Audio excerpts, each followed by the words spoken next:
Good afternoon, one and all. Welcome to Base Invaders. I'm Kaz. I'm joined by Griffin on the comms and Ian behind the scenes as production. And this is the 6v6 NA event. Griffin, how you doing? I'm all right. How about yourself? Yeah, no, good. We had a fun EU event earlier. Obviously, pretty much just the same team. We've just swapped roles. So Ian's on the desk, behind the desk rather, and I'm on the desk this time round. But yeah, hoping for much more excitement following on. Was a little bit of a slow start to EU, and then suddenly out of nowhere got really aggressive. So yeah, we like that. We hope there's going to be more of that to come. So, see our wonderful cameraman here just keeping us busy, keeping us entertained over the hard point. This is one of the newer inclusions in our Base Invaders events. Have been since the Trust in Rust 4 event earlier this year. And the hard point is a PvP capture zone. So in this area, players will get 2 points for their team every 30 seconds they own it unopposed. Obviously, if they do get contested in here, then it's PvP fun time. But just for a bit of extra flavour, if a team takes it off them, they start fresh.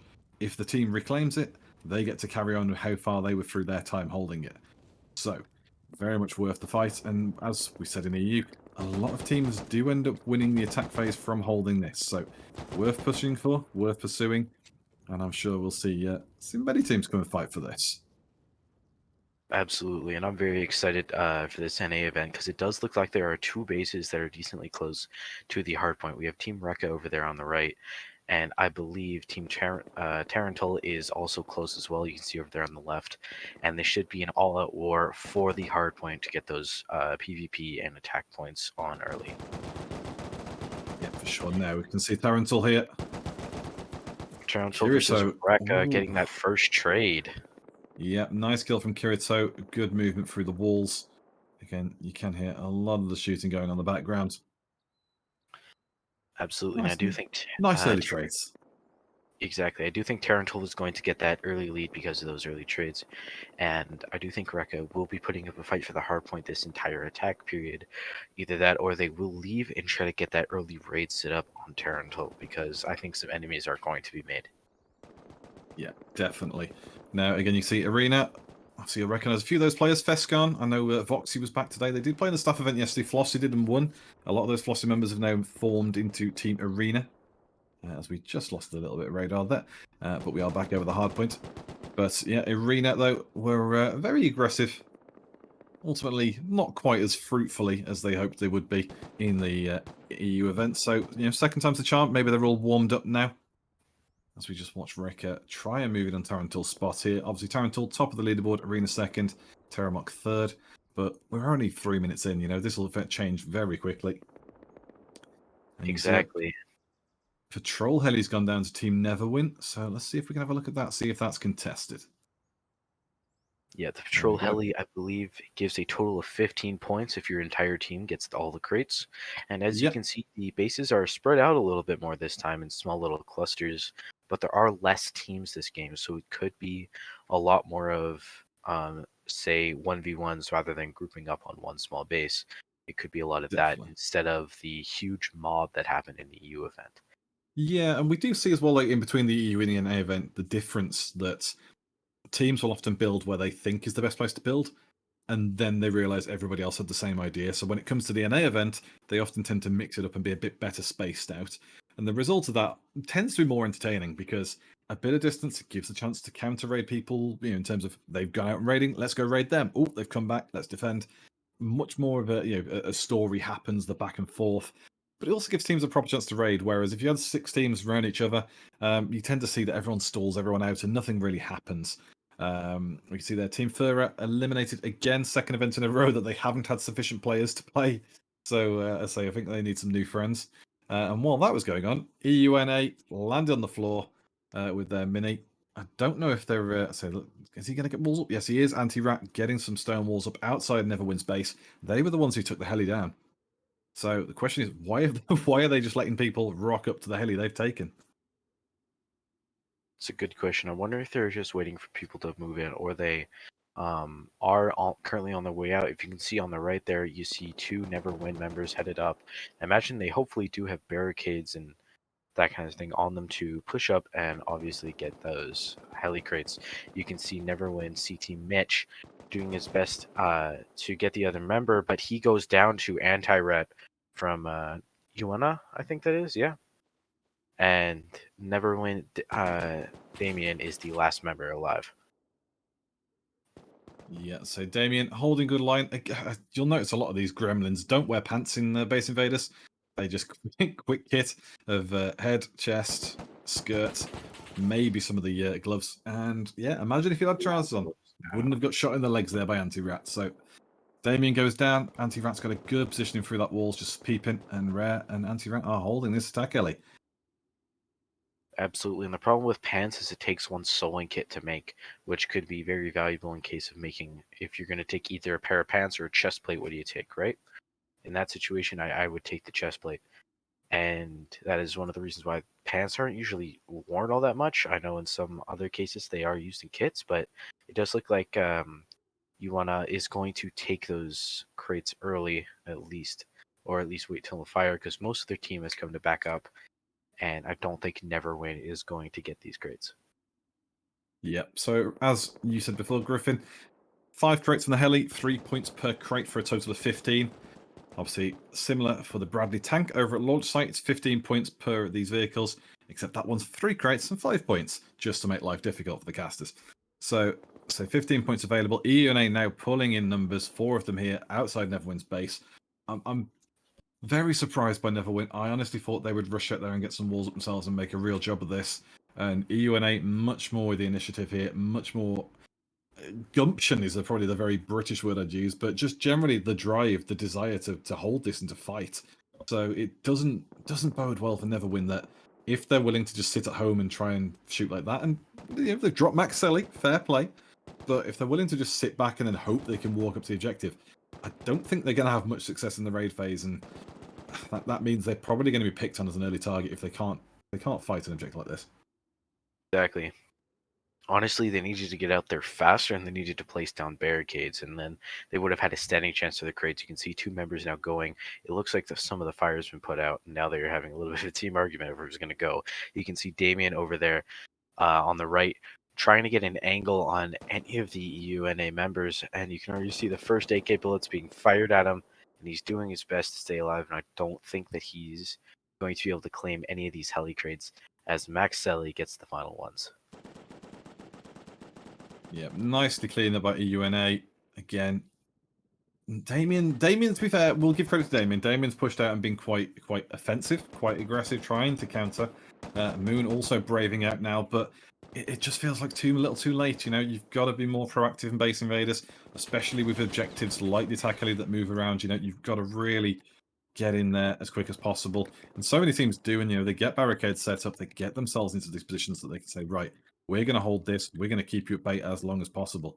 And yeah, just a little too late from these guys. Maybe they can atone for their sins, but for now, it feels like they've missed the opportunity to score some very easy and valuable points.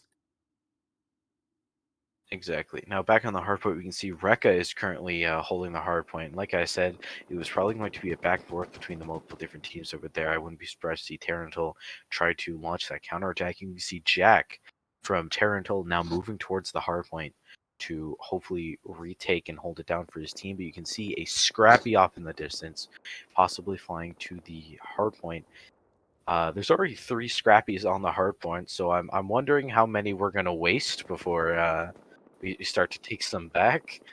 But it is going to be landing on the. Is this going to be a domino effect? It's full of Team Obese members trying to get onto hardpoint. They're getting absolutely bullied. You can see one member goes down. Another member gets dangerously low on health. Another member goes down. It's down to the last 2 members, and they both go down. And wow, that was one hell of a ride, fellas. They make it certainly entertaining. That was completely useless, and you can see Tarantul has taken this opportunity of distraction to then move into the hardpoint. You can see 2 members over there on the right with Rekka ... headed into counter, along with his teammate Dion Yuk. Kirito. Here comes Kirito then for Tarantul. Donjuk on the side, gets him. Oh, he tries to flick back, gets John low, but not enough. So Team Reika holding strong. can see, to be fair, someone in the background, was it Joker in the background? Somebody just got slapped out. Cuckold got low as well, managed to counter and just pulled it back. But yeah, I think we're going to see a lot of back and forth between Tarantul and Raker, and it makes sense. You know, Tarantul have got some very experienced players in both teams. Really played Base Invaders a lot, played a lot of other Rust events too. You know, these guys aren't pushovers, so it's no surprise they're quite liking the fact of testing each other. Plus, it's PvP phase. At this point, they're quite happy to, bash skulls and throw it down at each other because they're going to get themselves kill points. And at this point, all that matters for them is getting these PvP points, getting these hard zone points, hard point points. That's a mouthful to say. Yeah, it's just points. At the moment, Rake and Tarantul the top two, and hopefully, in their case, long may it continue. exactly. And I would not be surprised if the moment that attack phase is up, they're already firing rockets at each other's bases. Because in the end, that is probably what's going to happen here. You're going to spark up that rivalry. You can actually see Irina is off there in the distance, like you said. Before, this was the team that won the Base Invader staff event. That's when they reformed to make this team. And it looks like they're now trying to contest for the hardpoint. You can see just over the hill, they're using the hill as cover, which is a decent idea, giving themselves that high ground so that they can obviously get that downward angle, which gives them a better angle for the head. It does look like they are going to brutally injure and kill Dion Yuk from Team Reka, and it looks like Rebos and Kukold are on their way to counter, and solid sprays from Kukold. Takes a little bit of damage, but it looks like he's going to try and go for a different angle. Yeah, Arena and Apsy just holding the sides here, taking a wall each. Apsy's certainly the better shooter at the two. I'd say Fescon, not bad, but just, I'm picking Apsy if I have to pick one person for the Beamer. Exactly. Same as well. Fescon probably will admit it himself, out of that team, if Voxy's still playing, it's probably Voxy Apsy that are the best two shooters. And, it's very much on them to work as a team, work around that. Not everyone's going to be a Beamer, not everyone's going to be, a grade A shooter. So you've got to work with your team, work within your limitations, and, try and make tactics work. Try and get a flank on people, try and distract them, do what you can to bait them into the mistake. Exactly, and then we can continue to see this sort of, and now it looks like it's turning into a 2v1, but a 1v1 between Apsy and Rebos, and it looks like Joker is now on the flank from also Team Reka, and he's going to get shot at. He's going to take a lot of damage there.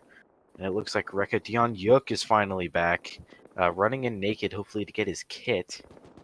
Picking up some random stuff on the way. He gets beamed on the way there, but it looks like he's going to bob and weave and actually make it to the hard point, which is slightly surprising. Wow, he escapes by the skin of his teeth. just getting out there with his little Trust and Rust hoodie on, the orange and black, just bugging out. Again, Cuckold now going around, crouch walking, trying to make stuff quiet. But the shot from the side. A beast bleed in the cut absolutely destroys that Reka member. And it looks like a beast has come back and tried to make that play, and it looks like they got in this time without attracting all the attention of everyone, and now the hardpoint is really turning into that free-for-all that it should be, where there are multiple different teams, Tarantul, Obese, and Reka in this scenario, and now everyone is fighting over everything. Obese Mars goes down, but is not out, and it looks like Tarantul XD is going to head in and try to finish him off. And it does look like Obese Bleed in the cut is on the flank. XD doesn't see him, and he goes down. But he gets some nice moves. Ooh. Bleed gets nailed from the side. Yeah, and it's a lot of crossfire around it. The beauty of the hardpoint not being a walled off area is the fact that so much crossfire coming from outside. You've got Arena, you've got Raker. We've obviously seen Tarantul rushing back in and out, in and out. 3 or 4 teams here now with the Beast as well, all just trying to compete. Everyone's firing across each other. Doesn't matter who you are. There's no loyalty to anyone, even if your friends are on the other team. There's more incentive, if anything, to shoot you. So, no surprise there. Joker tries to go on the roof. Tarantul pays the price for it. Joker goes down for that. You can see Tarantul Jack is now headed towards, and it's just circling around the hardpoint.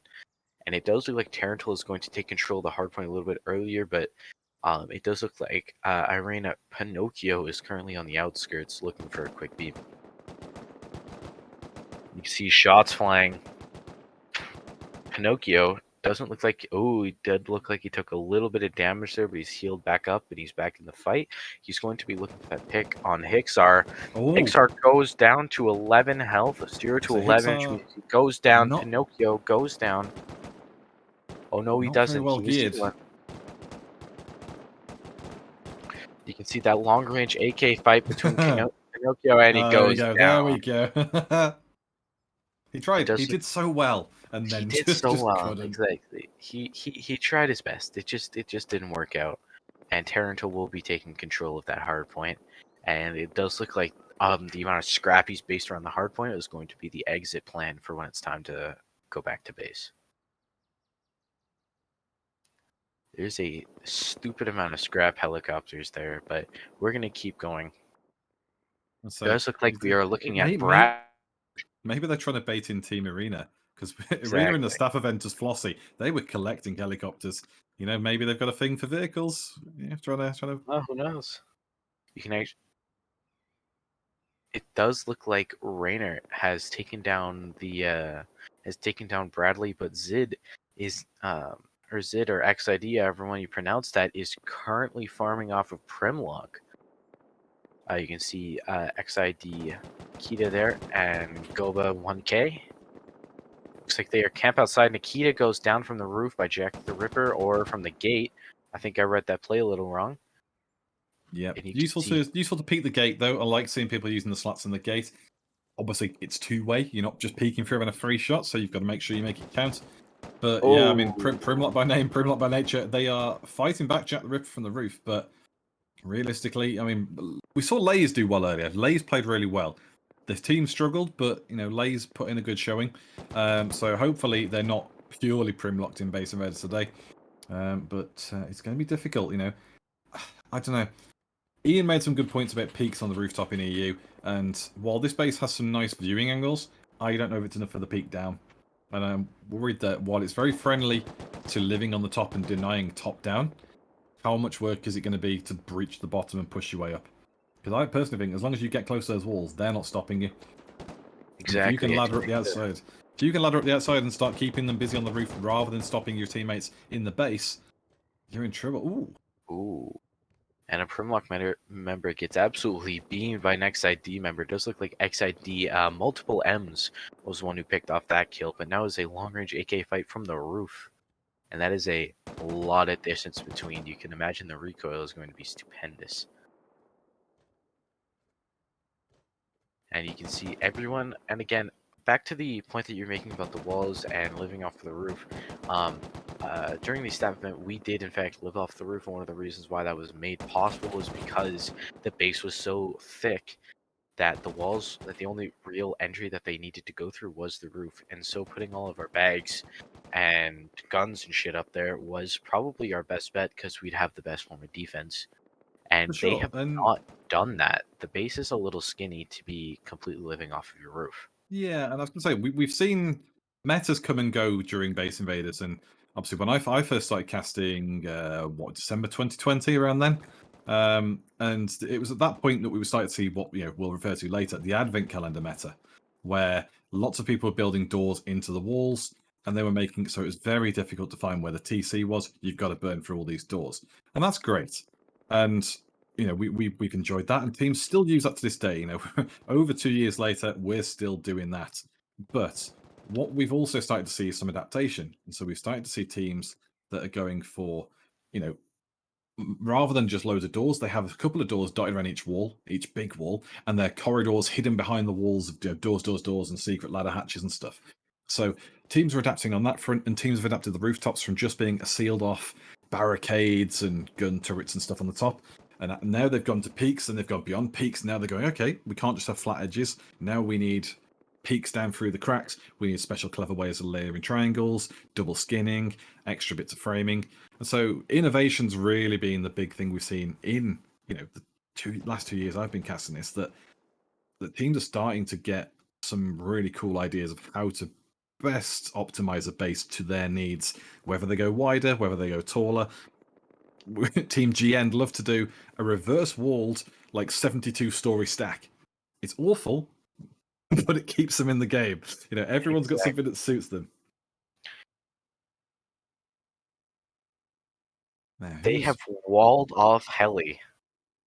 They have built an entire compound around the heli. Well, that's a thing. I think they were a little angry that their original heli got poached. So they made a compound I'm not around sure, the heli.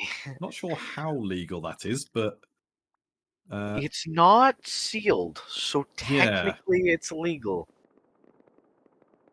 Okay, and now we're on to some action. TYG. I think we saw them earlier. This is the team with the multiple outhouses and that framework that we saw. Yeah, it is the. Yeah, we have seen them, and this is a team that I'm a little bit worried for because the base didn't work out too well last time. You know, there weren't all that many TC hiding places, and the spawn platforms outside of the main base got raided very easily. We saw members go completely deep on them. But you can see that they are now doing a stupendous job fighting from the roof. Terramok, what is that? Topeka is now trying to go over the roof, but I don't think he's seen the middle barricades. Is now rethinking his life decisions, but is now lasering into the shooting floor. That was a good plan switch. It looks like he's going to do some decent damage before catching himself. Oh, but Just getting got shot. slapped. Just got slapped. And it looks like he's going. Oh, he might be using the same strategy, but now he's going around looking for another team member to hopefully assist. Oh, and he found another Terramok player, and he destroys him, but gets beamed from another player. And it looks like a Terramok teammate that has helped him. Solo X is now moving in. Oh, Yeah, looks like I say TVG's, but 2xG's base. Sorry, it's nice. It's a wide one again. We're saying this about a bit different base styles. Theirs is quite wide. I don't like the full roof double door boxes. Personally, it doesn't do it for me. Same for the lack of gaps. They've just got these ramp ups on the side. Very easy to get headshot over the edges of those. Lack of peek down on it. Personally, again, I'm blowing your compound wall, particularly going for your gatehouse and just rushing up to the side of your base and C4 in the wall and then breaching and splash damaging. I do not have any care for you thinking you're going to sit on that roof. I'm going to go about my business. exactly. And it's so easy to shoot them off that roof because they have to get elevation to see. So that exposes their entire body just that they can see you, and then it's just a quick laser and they're out. Going back, and we see the new heli now that is landed outside of EUNA's base. And it looks like Shark is contesting this. Yeah, Wizard has been here for years as well. This is not, I was going to say, we see teams change name all the time. Wivin's in there as well. This is not a pushover team. They did really well in the EU event. And They have fallen off the thing as well. Oh, oh no. it's impressive. It's an interesting way of doing it. I'm surprised the heli actually allows you to do that. So don't be surprised if that changes over time. But yeah, that's a good effort. Really, it really is. I'm hoping that does not become the new meta. I'm gonna be really completely honest with you. Slightly triggered. That just does not seem fun in the slightest. But you can see all the fire now. I think they've either all the crates or have them decently close to the walls so they can go and get that cover. Looks like EUNA, one of the members, is now headed towards his teammate, and he's goes down to 7 health. He's either downed or he's low. He goes down. And you can see Shark Wizard is the man who has taken down that UNA member, and he is you can see some of the shit the gang now. See, that's the problem. And Wizard goes down. And it looks like UNA is doing a wonderful job of controlling and protecting this helicopter. Yeah, they've got lots of walls up again. Walls do have a timer on for anyone wondering. They do have a lifespan of under 8 minutes long outside of TC range, and it doesn't really make a difference because Sharks here just bullied them. Here they go, push, push, push. 3 of them. Obviously, the wall's coming around now. A Shark just rushing around the side. 1 down and tap. Maybe they'll tap for the second. Nope, they're letting him bleed out. So Rare's on his own at the moment. But we've got 4 members of Shark pushing the other side. They are getting hit from elsewhere, so let's see if we can bring the camera just back a little bit and just see if we can catch where those guys are at. You can see this absolute mayhem, and it sounds like it's Neverwin that is currently contesting for another helicopter. They obviously So missed their chance on the first one. They got the second one, and yeah, now they're they're looking not for the willing to third. contest it properly outside their own base, but when it's outside someone else's, hold my beer. Just like, what's going on, boys? It was there. It was there. And all you had to do was bother. Dear. Strange, but you know, it is what it is. Clearly they've got a bit more appetite for it now, so fair enough. Let's see if they can make a move. Exactly. Now going back to the crate, it does look like some of the fires have been put out. It looks like about, I want to say 3 of 5 crates are currently lootable, and EUNA is going to try and hopefully make that dash to get to those crates, because that is a decent value of points right there. I'm hoping that they send out a member just to kind of suicide bomb and loot the crates. It doesn't matter if they get the loot back to the base. It's all about hitting those crates to get those points. Over So here, looking around. you can actually see Neverwin. It looks like it's going to try and come up behind EUNA to then counter and either get the loot or try and loot the crates themselves. I don't know how successful it is going to be, though, and you can see them starting to group up over there. It's a bit tricky. Exactly. Because, I mean, you look at the ground terrain, it's fairly flat. It's a little bit higher on the coastline as well, so they've got a bit of a peak to dip up and down on at the edge. But it's when they have to make that push, it's almost like no man's land in between. That if the Helia drop closer to the edge of the cliff, then fantastic. They can afford to play almost a whack-a-mole, just up and down they pop and jump out. But realistically, they're gonna have to rely on too laggy, as we see Moores here on his own. Oh, Gets rinsed by Rare. I do love catching Moore getting rinsed on camera. And it does look like EUNA is going to control that helicopter and get the crates. We already saw him get 3. Let's go back to the hard point. Tarantil currently controlling the hard point. Last time we checked in, it was Rekka, and now it looks like they're fully controlling.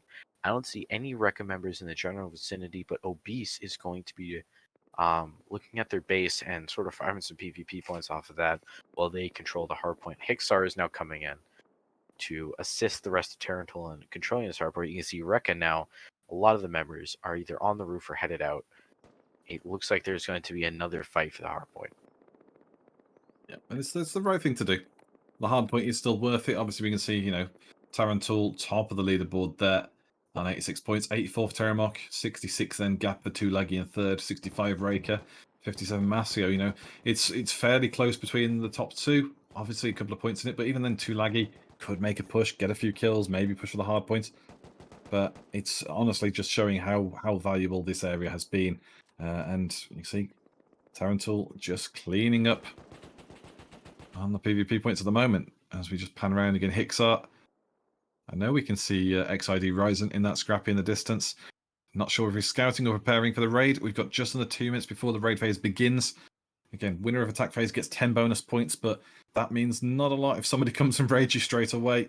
So a lot of these teams want to be careful that they're not all out getting PvP points and no one's home to defend.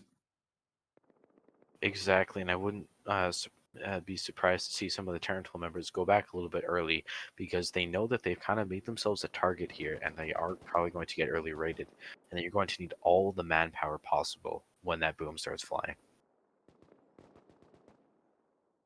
You can actually see some Rekka members are now fighting from the roof. Tarantul is going for some AK sprays after them. They hit down one of the Rekka members, ... up there. He's now retreated back to heal a little.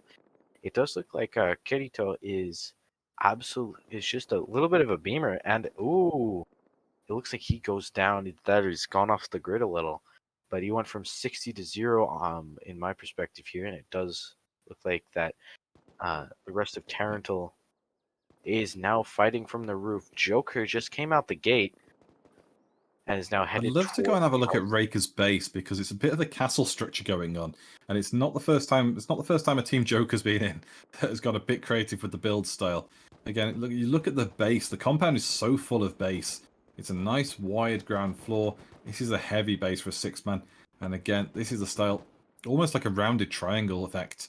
Rather than being, we saw a sharp one in EU. It was very pointy triangle, easy to splash. This is much more rigorous. You can see they're going to expand on the outside as well, where the twig is. And just to point out why they've done that, in the attack phase, you can only repair and upgrade areas you've already built before in terms of footprint.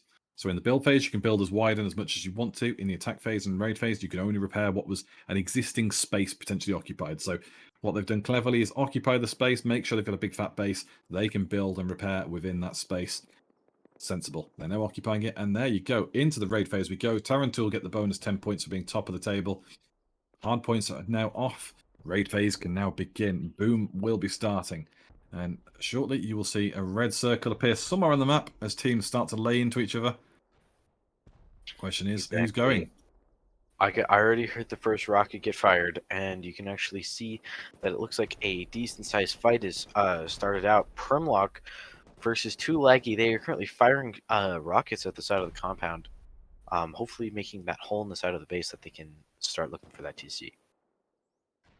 Yeah, again, we saw 2Laggy. They were under a different name earlier in EU, but we saw their playstyle didn't quite work out for them. It seemed like they were very dependent or very insistent on going for roof raiding. Much more interesting to see them on the ground now because all the teams they picked had really good roof defenses. So it felt like a bit not just counterintuitive, but a bit like letting themselves down, wasting their own time. So now to see them actually pick some proper targets, make a good go of it, and hopefully we can see what they're about. Exactly, and that of course is the hope. And as we see Primlock, of course, firing rockets back, and it did look like they had taken the first little bit of a hit. And of course, TC is worth 40 points. Tarantul in the lead with 110 points, only 10 points behind them is Terramok. I would not be surprised if another team just rises up and completely destroys the lead here, and just because, of course, that first raid. Yeah. Oh, TYG gone already! Wow. I did predict that a little because, again, the base we saw in EU was not all that strong, and it looks like Terramok knew their competitors already. The base was reused, and they knew what was going on, so they were in that immediately. Yeah, I mean, looking at the base, I did say I didn't like the top down. I didn't think the roof was up to much, and yet nobody's landed on the roof. They've pushed in through the bottom and just blown their way in quite quickly on the other side. So Terramok, yeah, Terramok running amok more like. They've clearly just gone in through the side there. You can see the single door they've breached. And now it's over them to fight over the remains, keep people at bay. Obviously, there's the whole 6 there. Yeah, the entire team is there, which then again worries me. But they are quite close to the base, so if somebody does start firing rockets, they're close. They can get back. You can see multiple red bubbles have started forming around the map. Over here we have Orgy versus Masio, two teams that we saw last event. Orgy, of course, being the bottom of the leaderboard coming out of the event, and Masio, I believe, being the winners. It looks like they are having an early fight. Or roof rocketing across the area. It looks like Mephedos is also moving in on the other side. And yeah, Masio in the EU, just to say, their team is just really strong, Kayate, Edpool team, Jelin, who else was it? Dwayne, Lich, and Russian Terminator. I think that was their 6 earlier. I'm not sure it's the exact same 6 this time. We'll double check that. But these guys, these players who play together all the time. It's over and over and over. And as you will have experienced yesterday, Griffin, the synergy, the getting used to playing with each other is important. And yet Masio is the exact same 6 that won EU. So these guys are in very strong form. Exactly. You can already see the a little bit of ignorance now coming down on Masio of course, not sticking to their base in the slightest. And now they have this giant cavity in the back, and now it looks like they've either finally realized that this massive hole is now inside of their base, and I'm hoping that they will at some point go back and defend. And it looks like 18 years has either noticed or is obviously on his way back. Mephedos is currently inside of the compound using furnaces as cover, and Masio is currently in a little bit of a pickle. You can see them trying to fight off the Mephedos members. Masio, I can't read that because it's a different language, is currently fighting. Yeah. Apologies to the Russian players because it's difficult for us English speakers. We struggle. So yeah, it is. We'll just refer to you as a Methodist or a different team player. But yeah, it's Not worked out in your favor. You've just been shot. Exactly. It looks like Masio is going to continue their raid and kind of ignore the other team. I don't think they're too worried about Mephidos, but that worries me because what happens when they really do get inside of the base? At that point, you have to F1 kill, respawn on the roof, grab a kit, and just start killing because there's almost no shot, right? Masio Goblin goes down. So does another teammate. I didn't catch his name. Masio is in there trying to kill Orgy 14. And it looks like he's going to heal up. Masio is going to take that opportunity to res his friend, but Orgy Vera comes in, kills both of them. Very Ending nicely that done. really quick. Very nicely done. Oh, and they are slapping just in. Look at that. Bombarding Masio's base. I'm very surprised to see it happening. You know, it's punching into Masio. It's you know, for all that we're extolling the virtues of this team, you know, they are taking a big hit. I'll see again if we can pan around at some point as well to see where the rockets are coming from, just to give you that bit of context. You know, it's It does look like they are using a wall to a series of walls. It doesn't look like they have a raid platform down, which is very unusual. Which it isn't though, because how many times do we see a raid platform gets targeted? Players will stay near it to defend it for no real good reason. They think it's all that they must do. Realistically, Mephidos can just hit and run, guerrilla warfare it. Just keep moving, keep placing walls, keep rocketing from behind it, cause as much trouble as possible. Oh, Masio Russian player in for a flank. They don't even see Wall him decayed. coming. Takes down one member, takes down two. Rena's gone, Siver's gone, and Zombie Beaver takes that gel in. Here comes the counter though. And Zombie he takes Beaver another. goes down. It's the last Primlock. one. Oh, Jack the Ripper out of nowhere. And this is how he got famous in the first place, just cleaning up the streets. So Jack the Ripper for Primlock now turns up out of nowhere and just gets slotted for it. Wow. That was a lot of fun. Wow, that was a great play there. But again, if we're the Masio team, I'm a little bit worried for. This looks like Masio is going to continue their raid on Orgy despite the warfare that is going on beside their base to hopefully get inside. And it's very strange. They just don't seem to care. But now it does look like they're going to continue PvP. One of the Masio members, Russian Terminator, I believe, just got destroyed. Primlock was eliminated. Wow. Primlock eliminated with 2 laggy, and again, 2 laggy. They didn't play things very well in EU, but in NA they've turned up, and as much as I like to flame him, Moors is playing now. He didn't play in EU, he's playing in NA, so could that be the difference? Is Moors making the difference? Is he driving his team onto success? Or are they just so bored of listening to him they've run away and raided teams? You decide. But yeah, Wow. they are now into second place, 134 points behind, obviously 16 points behind Terramok, but a few points ahead of Tarantul too. We've got a good top 3 there going. A 3-horse race appearing. There's Gobba about to get flanked. 666 knows he's there. Oh, Gobba claps him on a very nice. And there's Mario on the flank. Goes down as well. And here's Chuleki Glee getting shot from the roof. Goes out. Forgive me. Yeah, there you go. This goes down. Wow, he sure got his value out of being there. Yeah, bit of a 5v1 that one, but currently getting raided by XID, and I'm worried about their placement. They are along the coastline there, which means they don't have anywhere to run if they get flanked. But that seems to be just fine. We see NYX is now currently at the raid platform. It does not look like. Are those their bags? Now I'm confused because now it looks like XID multiple M's is going to come back, kills one NYX members. And now NYX seems to have placed down bags next to their raid platform because they didn't bring any boom. XID is going to have to work to get all that loot back.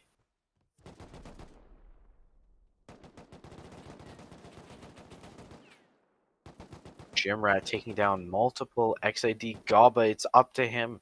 Can he get down that last member? Ryzen just respawned. Can he grab an AK and make a play fast enough? There's Classic, and it looks like NYX is going to take the raid platform before they can That even was really have a chance. One nice bit of last PvP. XIT member is left, and I think he's Don't think down. they're going to last long. Yeah. Yep, Classic cleans up in the walls. Nicely done. Great counter raid by NYX. Here's Let's Terramok, see it. an LN team. It does look like Terramok is on the offensive, getting rid of LN team, probably getting them rid of out of the area to hopefully clean up their area a little so they can go.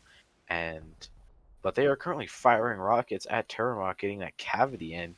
But I'm worried about the offensive side. What happens when they Yeah. meet again?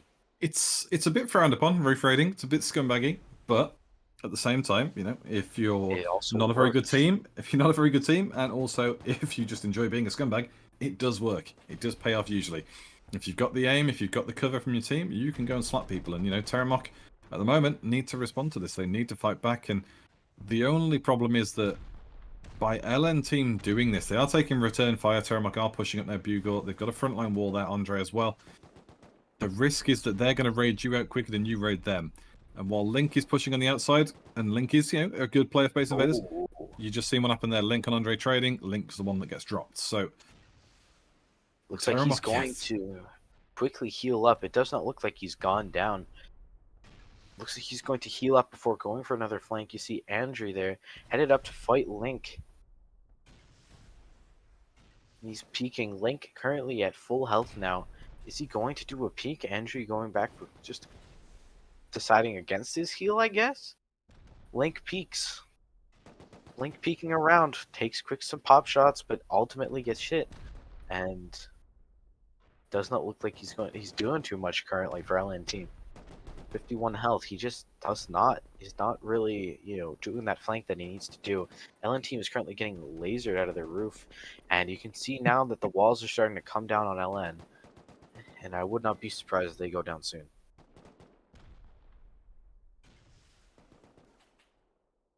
it's very much feeling like LN have bit off more than they can chew. They're starting to pay the price for their aggression. And again, you know, we don't want teams to just sit around and you know, be cowards, but pick and choose your battles. You know, if Terramok are one of the better teams in the event, and you know, it's not that they shouldn't be poking back at them, because ultimately maybe they're going to come for you anyway. But you know, there's a risk in poking the bear, and the bear decides, you know what, I'm not a fan of that. So Terramok rightly pushing on them.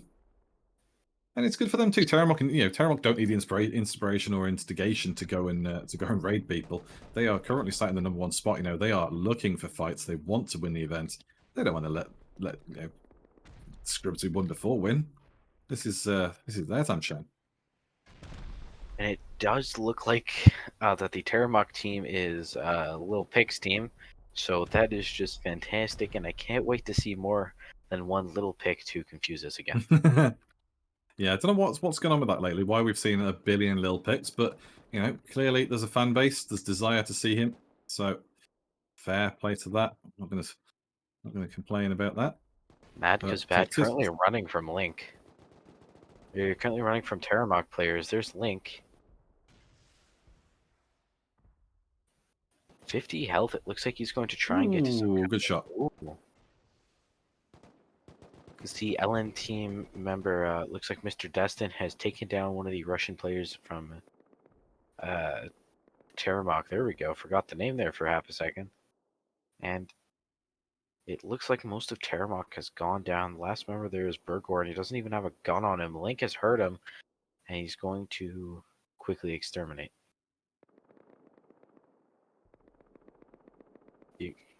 Off on the right there, you can see Terramok Andrew going in to back up his teammate.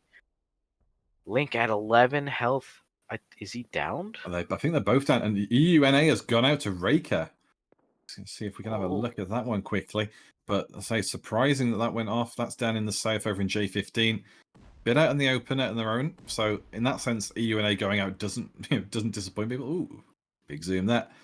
It's all right. So we see Joker and Co have gone in.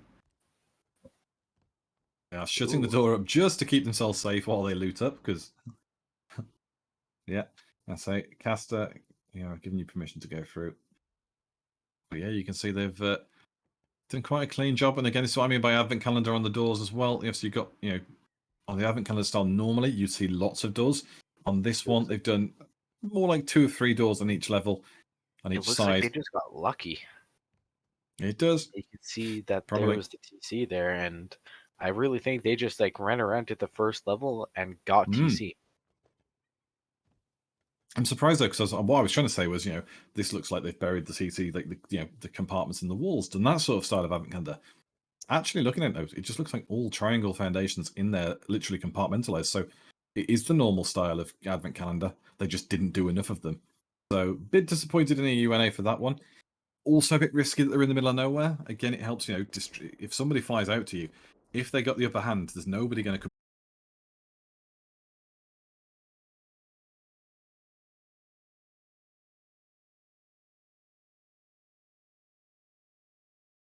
It's in a little bit of hot water here. You can see both Shark and Irina are currently and actively raiding both teams. Both teams, Shark and Irina, are both very experienced teams, very good at what they do. You can see this. You can hear the C4 going off. I would not be surprised if the TC gets found at any second here, because all the doors are being blown off the hinges. Yeah, it's getting. We like explosions. We do. Absolutely. And I just don't think they do, because it's like a lot of doors coming off the hinges. A lot of people are going to be very unhappy when a bunch of enemies just stroll into your base very imminently. You can see both the beast members are just looking for some kind of kit to get them back in the game. And I'm wondering how experienced the team is, because we don't really see this type of base very often. Shark Rainer comes back. It looks like he's now hitting all the doors in that room. You can see a door being opened by another beast member. He's going to find that shark member. What was that? Fires 2 MP5 bullets, regrets his life decisions, and turns around. I don't... What?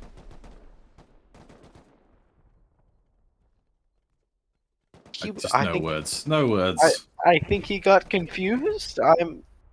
I mean, it's believable. I am surprised, confused, and want answers, but what? Did he think it was his teammate? What? God but knows. It looks like Shark is the problem with chaos in battle, though. That's the thing. Chaos in battle. You just don't know. So they tried. They tried. They tried their best. We'll go with that. And it looks like they've left all their doors open, so that's just some boom that they don't have to waste now. And it looks like Shark is really just ruling this raid. Yep. So Arena on the outside, we can see. So, blood in the water. You think Shark will be the ones coming to it, but Shark here first. As Nick go out to XID. So slowly but surely whittling down the leaderboard here. And we're only an hour and 11 to go. We've already had a few of these. I don't like this. I understand why they've got some of these foundations in and structures in, but it's got to be sheeted. Base Invaders is on a 20x server. It's easy to farm up. Do your duty, get your farming done. Yeah, and not just that. A 45-minute build phase. If you think you're not going to be able to build it properly, build a different design. Build smaller. Yeah, exactly. Or relocate. Now, C4, double C4 on the door. It's only a single sheet door, so it only needs one. Maybe he's thinking T4. TC is there, in which case the second C4 splashes it. No. Nope, that's an exit door. That's literally an outside door. There you go. A Shark trading here with Arena by the looks of it. Yep.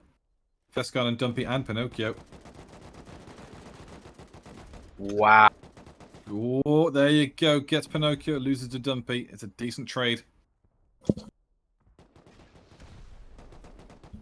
That was definitely a very, very good attempt to kill all of those members, but Irina is now hopefully intercept and steal that raid from Shark, who has used a majority of their boom on all of these doors. But again, talking about these stone fucking frameworks, whatever the hell they're called, it's just not like you can upgrade that to sheet Like I had about 200k. I had about like 200k sheet metal in like I think 5-10 minutes. Like it was not hard, and I was running around with an ice pick. If you had a Jackie, like that is the easiest resource collector of your life. Yeah, and that's the thing, you know, people. It's very easy to get jackhammers and very easy to get, you know, a chainsaw and stuff in this event. You know, it's just yeah, it's just difficult to imagine that teams will struggle for farming in this. But you know, that's what we're here to. We're here to judge. Exactly. No TC yet. Irena has now moved in. Orgy was eliminated by Masio. Masio. I can't remember. You, Yeah, they've been I there a think while, so it's not surprising. But that has somehow put Masio in first place. yeah, I'm they a well little to bit say surprised by that. a lot of combat points. You know, that's all it comes down to. It's a lot of combat points.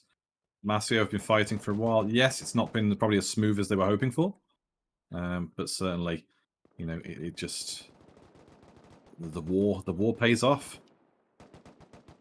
Exactly. Let's move on. So we'll find ourselves in some new action. I was to say that actually, go and look in the background. Arena in the background, is it? Or is it Reika? No, That's it's Reika. Rekka. Sorry, Reika. Yeah, Joker and Co in the background. Are they looking to contest this? Looks like they're now moving in to hopefully steal that raid. Is this gonna pay off? They have brought. Is that an HM-LMG? But now they're putting down a raid platform. They are a little bit late to the party. They are now raiding Shark's base. Yep, this is the perfect time. Punish, punish, punish. Exactly. Reika is popping the shots in. Exactly. So it's not sure. So yeah, our video output's a little bit distorted now, and so hopefully it's not going across to the stream. But Irina, sorry, Reika even, sorry, really pummeling away. Now, unfortunately, Discord is. So we're watching on Discord while you guys are on Twitch. It's starting to catch itself back up. There we go. But yeah, Shark's base taking a bit of a pounding here from Joker and the gang. And it's up to Within that they want to push out now. I'm sure I can see some members of Beast there as well, getting in the mix. And Arena, as we said before, so they are here after all. And this could turn very nasty for Shark very quickly. Obviously, some kind of hell is now broken loose. I'm wondering. It looks like they have had to abandon what they were originally doing to hopefully. Is that a wood door? It is. We don't talk about it though. To be fair, there is the wood skin door, so we'll have to double check. But it quite possibly could. It could just be a wood door. It could just be a wood door. So it is a bit tricky. But That is a wood door. And it looks like Shark has had to abandon the raid that they've been doing on Obese. And Obese is now having that time to recover. And this is what we talked about, right? The difference between building out and then building close. So, of course, building close to other teams and such gives them this opportunity to then have this counter where they can come in and get your ass saved in like the nick of time. And Obese seems to have had that luck. Because you can see this is Shark's base, not Obese's. Oh no, this is Obese's base. I was wrong. My apologies. My apologies. I thought Rekka had pulled up to Shark's base, but now this could be still a safer Obese. We saw more members running around, so they could be Shark now distracted by Rekka. Could now Obese could then get that time to Joker starts retaking the base. Yeah, thing is though, we know from Lord of the Rings that wizards can be reborn, so Joker has to be careful, because if Wizard comes back, he will slap him down. So, I'll say Joker controlling the roof here. Seems to be his way. Obviously, Joker's one of those players that we often speak highly of. We tend to revere a bit, just because Joker, while he's not perfect by far, he'll make some very stupid plays sometimes. Very capable playing in a team or solo. It's a big factor. We see some players that can play solo. And it's really useful to have somebody who can solo roam, solo beam, go out and be a bit of a grub, cause trouble and disrupt. But they often struggle to fit into a team. And I've played with a few of these players myself in wipes and stuff, and sometimes they can rub people the wrong way, but clearly in Joker's case, you know, he does fit in with his team well. He can be trusted to go off as a lone operative, and it makes a big difference. Look at all those bodies. Oh man. You can see C4 now being placed. They are just betting. They know they need to get that TC, and they're not willing to leave it exposed. So they're now double C4ing every door they find. And I'm wondering if that's going to pay off or not, because that is a lot of wasted boom if you don't find the TC very fast.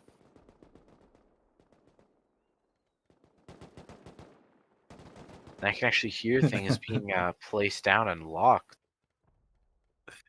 Shout out to like Voxy in doors. chat, by the way.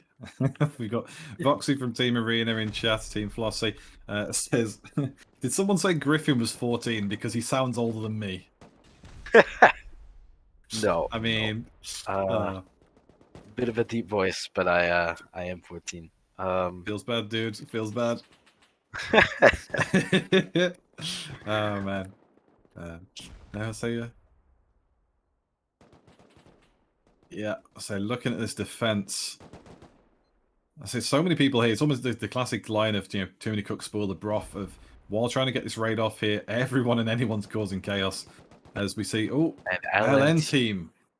We did expect to see this coming, and Terramach does go down, or not Terramach. Yeah. LN team goes down by Terramach, and it So looks like looking there's at still a fight for the loot. Yeah, Neverwin here. I'm surprised. Neverwin really starting to show them. Not show themselves up, just show up in general. I mean, like they're starting to get stuck in. The only risk is though, Terramach are pushing for first place. They're in second at the moment, only by a matter of 5 or 6 points. If Terramach end up making a rivalry with Neverwin because Neverwin get in their way, Terramach will go looking for Neverwin. And I don't think Neverwin survived that. I know some teams can ride out the storm. I think Terramach will wipe your base to the floor. Oh, that was clean. Oh, Damien! Damien with 2. Damien Excellent. comes back. Wow, good play by Damien,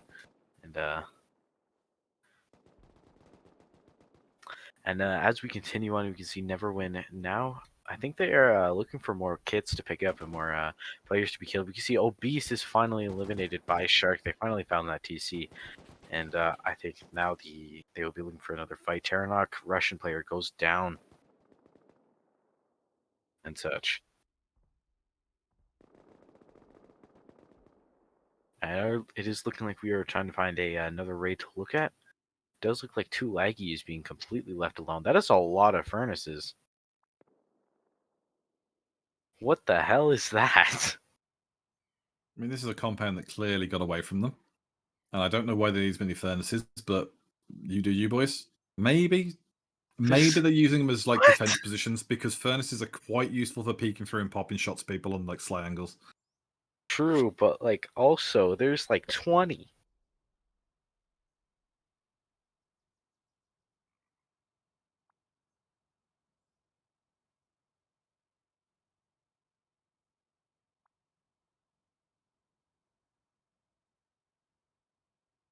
And as we're just bouncing around the different bases, we are trying to find something.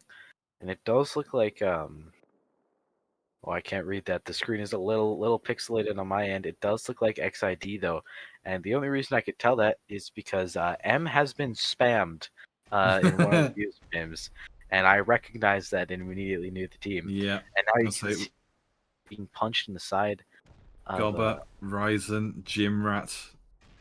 Exactly.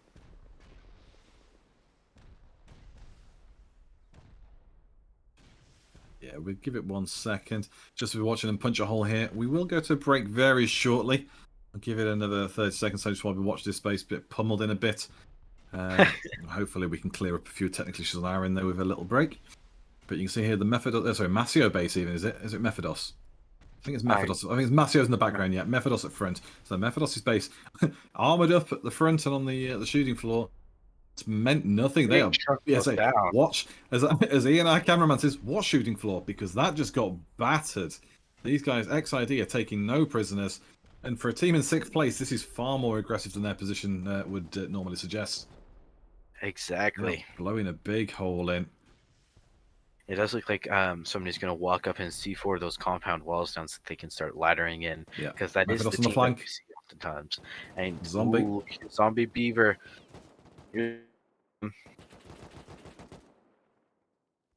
Yeah. So we're having a little bit of a delay on our end in terms of some lag issues. So what we're going to do is we normally take a quick 3-4 minute raid break just to give everyone a chance to pop to the bathroom, get a drink. So we're going to do that and give our production side of things just a quick second to reset itself and ditch some of the lag. So we'll be back with you very shortly.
We are back. Sorry for the delay. So quick break has fixed everything on our end now, so we are able to watch the stream from our producer and get good, clear view of what's going on.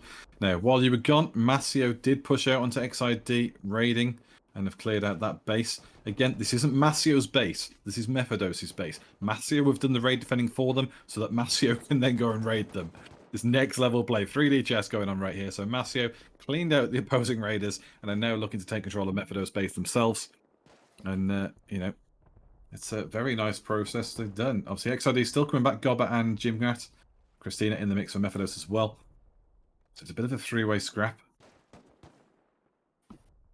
Absolutely. Let's have a quick look at Rena on the roof. Is Rena bolting? I think Rena's got a bolty, I'm sure, which is, yeah. You just saw it. 100% Rena. That is not something that comes out very often in Base Invaders, and for obvious reasons. Although it's very good for when you're defending the base, I often use them myself. In Base Invaders, it is just not good enough. You need to have that AK with 30 rounds so you can be constantly switching between different members. A bolty is 4 rounds, but you have to pump but you gotta bolt action every single time, right? Yeah. Yeah, it's literally bolt action. It's a nice gun, very easy to use, but it's just the lock and load process makes it a real piss take to use. It's just very difficult. Honestly, it's trouble. So let's see, Masio flanking back round towards their own base on the side of them. We've got Boom in the distance to the side as well on the other base nearby, so we might have to go check that out. So who's this now? Irina. There we go. So Irina. Getting picked on. I'm gonna guess from the fact Voxy was in chat, Voxy isn't playing in this one like like he was in AU, sorry, but maybe that'll be different. So obviously Apsy's in. Makes sense if Apsy's gone in for Voxy. At the moment though, Tarantul and Shark all over Irina's base.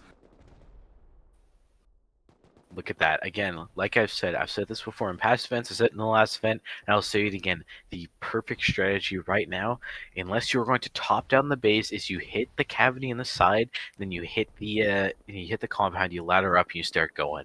And that is what they are doing right now. They're kind of trying to eliminate the turret on the wall. Direct hit. Great hit. Looks like one more rocket will take that thing down.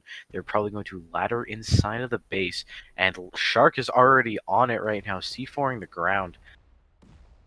And again, this works because you have that raid platform, you have something to fall back on rather than landing on the roof and topping down, where if you die, you're all the way back at the start. Shark goes down, but he probably has a raid platform down to hopefully get back in the game. Nope.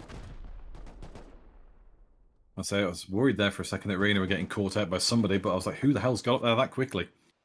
Exactly. No. You can see Wizard, Rainer, and Slashes now hopefully looking for a angle to take down some of the Irina members. And remember, I believe Irina is one of the reformed teams from Base Invaders staff event. Ooh, one goes down. You can see some of the other Shark members. One of the Russian players there, 6, is now peeking. It looks like he got him, and now Shark is probably going to move up if they haven't already and get inside that compound. You can see some Tarantul members still have a raid platform down, surprisingly, and are now hoping to go into that compound and start hitting the base. Yeah, it's a big. This one's a must-win for Tarantul, really. Obviously, you see Mustaz on the side. Tarantul is 7th place. They showed a lot more of a success rate really earlier on, and since then, you know, Raker, Shark have jumped ahead. Masio as well. To be fair, you know, got some good raiding off, but they've just pushed all the 3 Ts out. Terramok, Tulagi, and Tarantul have all been knocked off the perches they were on. You know, second isn't too bad for Terramok, but the others have fallen outside that top 3. And we're very keen to get back in because obviously there's a massive gap between Tarantul and Arena, and it's, you know, if we see the full leaderboard, we've only got 10 teams left. That isn't the top 10, that's the full leaderboard. And with 10 teams left, 50 minutes to go, Tarantul holding on here. Some clutch kills. But they really need those 40 points. They want to jump themselves up. And I think, is that 160 Tarantul have got?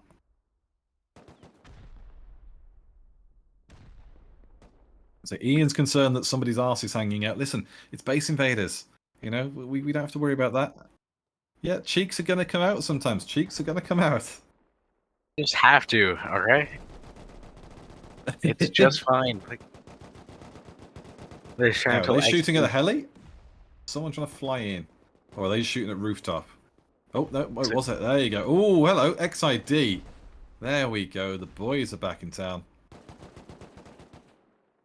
I'm not sure. They're in 6th place again. Another team that They're flying they've right been very over. aggressive. Absolutely, and they are one of the more experienced teams. They are filled with very experienced players. They're all streamers. But one of the reasons why there are so left, there are already 10. There's only 50 minutes left, and that's a lot considering the amount of base invaders teams that we normally have. Is because there were only 19 teams that signed up and only 18 that showed up, and then 2 got eliminated. So Yep. 16 teams went into raid, and 6 have been hit so far. Yeah, and Of it's course, obviously a bit tricky on that front as well, in the sense of that, sometimes players do just lay down. It can be a bit disappointing. So, there's sympathies for those players that were here and the team wasn't, because sometimes perhaps it'd be nice just to throw you into a team with others, put you in with some randoms, and go, you know what, have some fun, because that's what the base event is about. But at the moment, just boom, boom, boom everywhere, slapping this rooftop down. Shark in full control. I'm really worried for Arena. absolutely. Of course, it's very hard. You can see, ooh, good spray there. Shark Wyvern is currently tearing it up. We saw him last event, of course, and he is one of the very, very good players. And it looks like he's now C4ing every door in sight. You can see out trying their absolute best to counter the Shark raid and get them out of the base.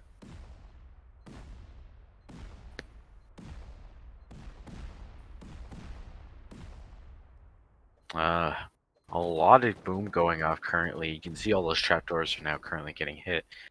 It is a lot. It looks like Tarantula is also moving in. You can see them hitting some boom as well. They have sort of conquered the other side while Shark is on roof.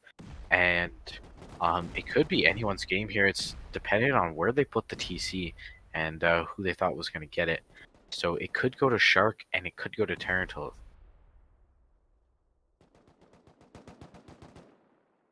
If Tarantul does get it, however, they do get above 200 points, which would actually put them in 3rd. They would go from 6th to 3rd, and that would be a massive jump.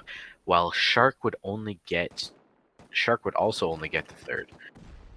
It looks like it's a close contest. It really is. Masio and Terramok have pulled ahead at the top, but everything else below them is up for grabs. Does Neverwin go out too laggy? There you go. Surprise Neverwin had lasted this long.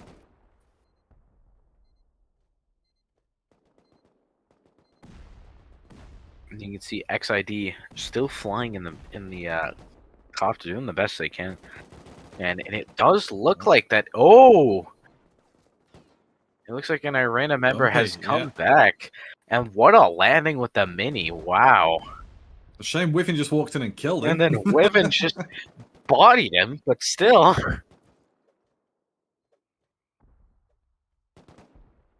But at least there was an effort. Like, yeah, it's one of those moments you're like, oh. It's a Hollywood moment. It looks great, and we see it in football, in the soccer, as the Americans would call it. We see it where some of the goalkeepers make spectacular saves, but really, he could have just grabbed it. They're doing it for the replays. They want to look cool. So Dumpy's done this great landing. Dropped his mini perfectly, fantastic play. But realistically, what's it achieved? He's gone a bit Hollywood, and then got clapped. So we're just watching now. It's Shark pouring through some of these areas. And you'll note as well, obviously, it looks a bit weird when they're blowing through certain triangles. It's because of this, because the meta has evolved in terms of hiding your TC. That it's just doors, doors, doors, making it really difficult to see where you are, see where the thing is. But this is armored. This is promising. Absolutely. Is that a... okay. For a second there, I thought I saw a bear. But there are so many garage doors and single doors. This is a great base that has been put together. Wow. That's a lot of garage doors. All of them are Rustoria doors as well, which is a little bit funny considering everything. But you can see actually Shark just running around now. It looks like they're just shooting all their rockets into the hole there. and they are going down through the middle. XID is looking here to counter. See, I'm a little bit worried about that because I don't know if they can pull it off. The Raiders are already so far along without him with enough doors. Mephitos eliminated by Mazio.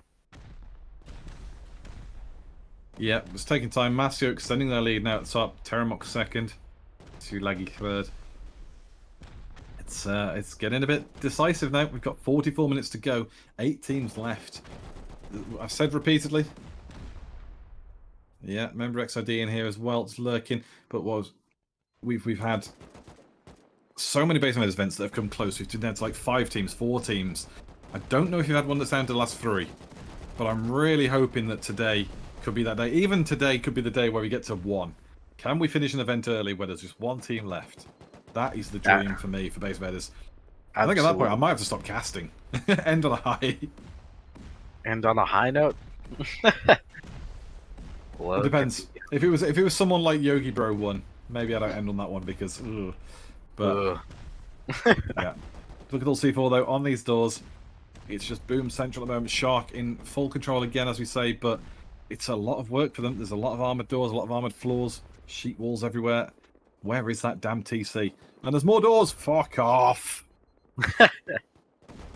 So many doors. Holy shit. Salty Kaz is salty. Get the fuck out of here.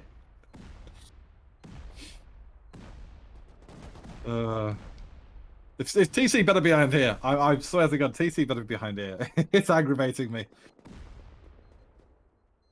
Looks like that's just another peak. Oh my god. At least what I will say is though, because obviously it's great for the highlights when I get annoyed or excited.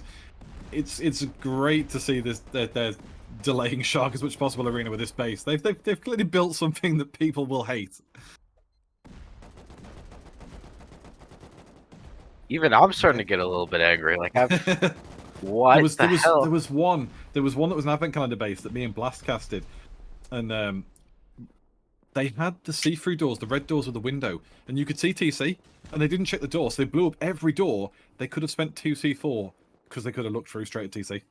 They did the entire base. They literally went anti-clockwise away from the one that was TC and just blew every door, and then got to it, and I was like, I hope you're feeling the pain because we are. We just watched it. And at the moment, Tarantul coming from the bottom as well. So many goddamn doors. So many goddamn people in this base. Just get them all in. Oh, he's blowing himself through his own shadow. Eviscerated, evaporated. You pick the adjective. His water has returned to the atmosphere. He is gone. He's that dead. He's part of the nitrogen cycle.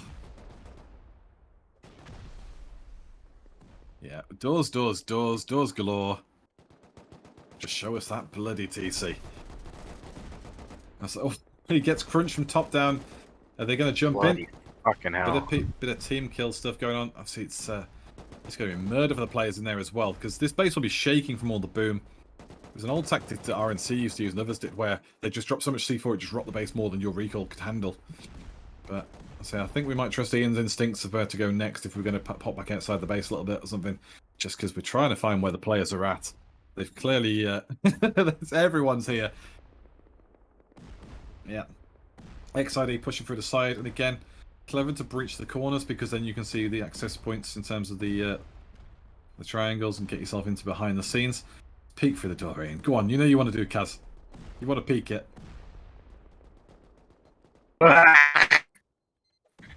many doors? 2 C4 in a single door, that's brave. Unless you think TC's there. Cryptid is too loving to be issues currently. I say, the doors. There's not many doors. Griffin's mic lagged out a second. It's just like the outrage of it. Is TC? If TC's in there, no, it's another door. Oh. I did. Getting the cinematic skills on the go here from Ian.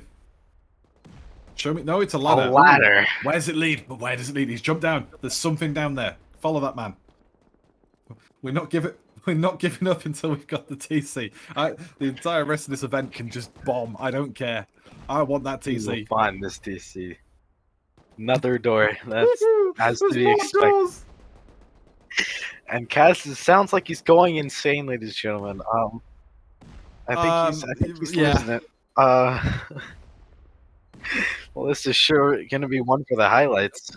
I'm gonna sit quietly and eat a biscuit. I'm gonna have some a very British 30 seconds just to take it easy, reset. Woosah. Bad Boys 2 told me that one. Woosah.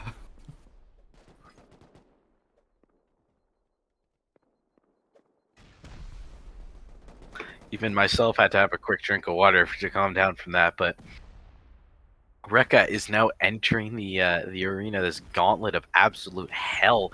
Look at, you can basically see through the base with the amount of doors and holes that have been blown into it. And XIDK is now looking for that TC in that little hallway there. And if it's here, I think both Kaz and I are going to not exactly be the happiest people, because that would have been so damn simple.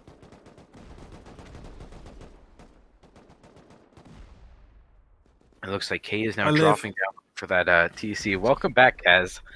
I've had my cookie. I'm calm. I'm reset. You reset? However, if they find TC here, I'm gonna flip. Because it would have been so easy. It would have been. But so 38 minutes to go. We're still with the 8 teams. Arena are the last place team, but my god, they're gonna cling on to this one. Spawning outside. It's happening again. I might need more biscuits. It's getting painful. Ah, come on. Oh. It feels like Arena's base is a Russian doll. It's just it's just see through.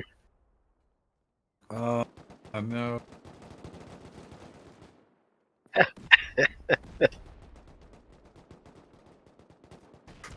We're looking.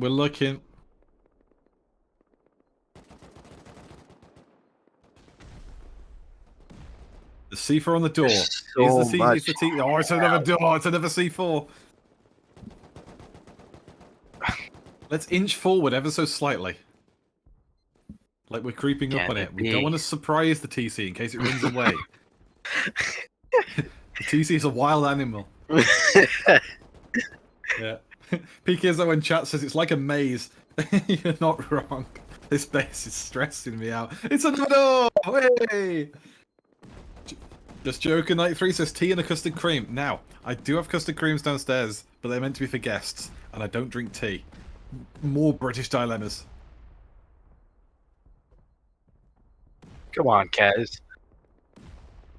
Come on, Kaz. Even I'm Canadian and I drink tea. I don't really do hot drinks. Strange. I don't drink tea or coffee. I don't mind hot chocolate, but that's chocolate in it, so. But yeah, well, I can understand that one.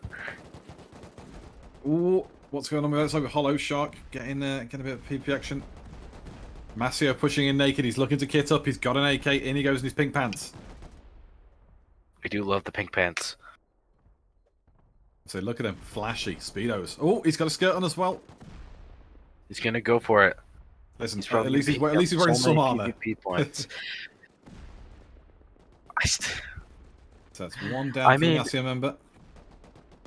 Kudos to the Shark Engineer. You've caused more pain than you absolutely ever should in your entire life. Arena's engineer. Our Arena's engineer. If Shark Space is the same as well, I'm going to be really angry. But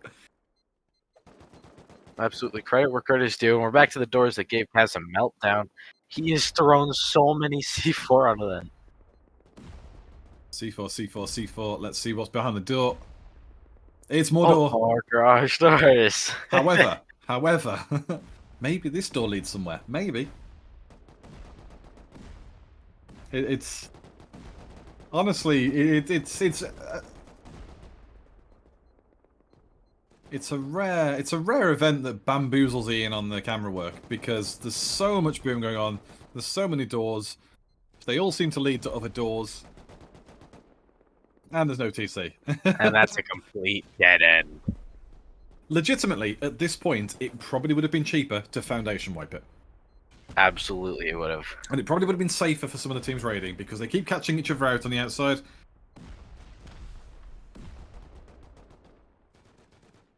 That was another door, and he's gonna do it. The anger is building. And Ian is absolutely just cracking up behind the scenes here. Oh yeah, of course. Ian's reveling in the fact I'm going to spare. It's okay, It's, Kaz. We believe, but more we do C4 is believe. getting placed down.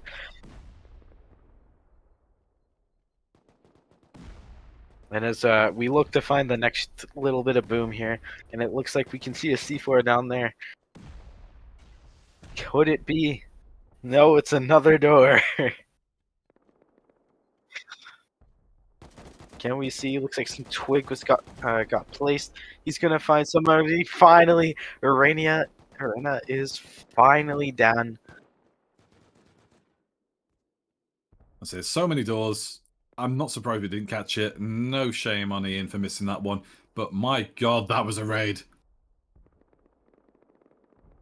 So wow. 7 teams remaining. I'll say XID have been so aggressive and they're in last place on 194 points. Like, that's madness. I'd like to say they might take someone else out.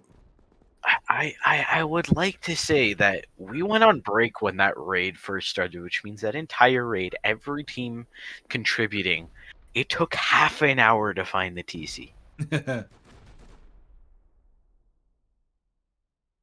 Yeah, so Terramok on Shark here. Terramok again, we knew they were going to try something. It was inevitable. Fresh coming off of the raid on the... Fresh coming off of their old raid, they are now heading into Shark Space again. They're using the same strategy as they did before.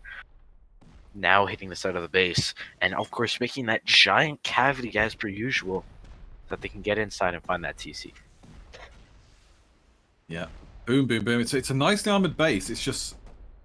Yeah, they're Foundy wiping. We said they should Foundy wipe. Somebody should Foundy wipe while they are getting themselves into the mix. Boom, boom, boom, boom, boom. That's what we want to see. We'd love to see it. Absolutely we do. Yep. So we're moving the camera up a little bit just so you can see. Carry on following on. And, oof, it is pounding away here. Absolutely. You can see Shark's Wyvern was aiming down from those peaks, and obviously he did a lot of damage. But now they are focused on repairing their base, putting up a quick line of defense before they continue on, right? Yeah, that's what they need to do. They've got to, you've got to get yourself sorted out repair-wise. Too many teams... It's a strange one. Not enough teams repair quickly enough. It's a habit they've got to practice, and obviously it is difficult. It'd be cruel to say it's an easy job because it really isn't. But at the same time, this is the nature of the absolutely crunch for the window. The pain.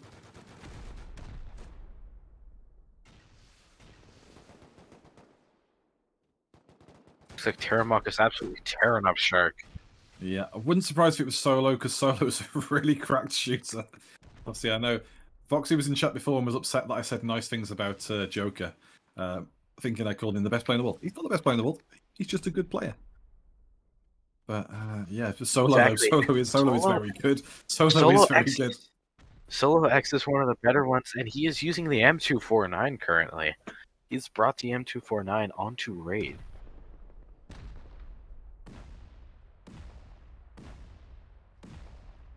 And there we go, Shark Wyvern headed down. Yep, full retreat there. I don't blame him. No, me neither.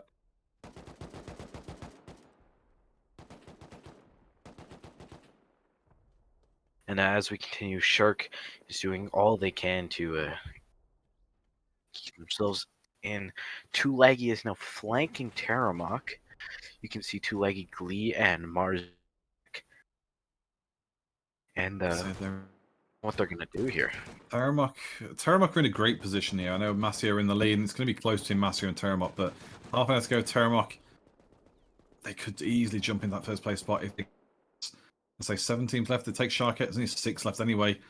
Too Laggy giving some trouble to Terramok here as it goes down. Glee and Moles in the background here, poking at them. It's Bit of a tricky one there. Andre goes down to Wizard. Yeah. So Shark, Wizard, and Slash. And I'm not going to try and pronounce the Russian name. But the three of them push up, and now they can fight too laggy. C4 on the beds. Get rid of the beds and the boxes. Loot out. And Terramox Raid will be stalled out and got rid of. So repelled, but now it's on Wivin to push onto Glee. Wivin is pushing up quickly. Let's try and follow Wivin into the action. We can see two leggy Glee now flanking around the other side to hopefully. Oh, and he runs right he gets back. Glee down as he dropped Glee completely. No, he has not. He is now healing up as he continues to go along. Barricade is getting placed down. Glee is back up to 100 health. Shooting down one of the members. It's now Glee versus Wivin. And Wivin takes nice trade. However, here's Moors from the side as well. Moors gets dropped. So, very back and forth. Alright, and that was the Shark Raid. We're going to keep moving. We're moving on to Tarantul. Tarantul are getting hit by Rekka, and it looks like Mazio on the other side as well. There's Terramok and Rekka. A bit spicy.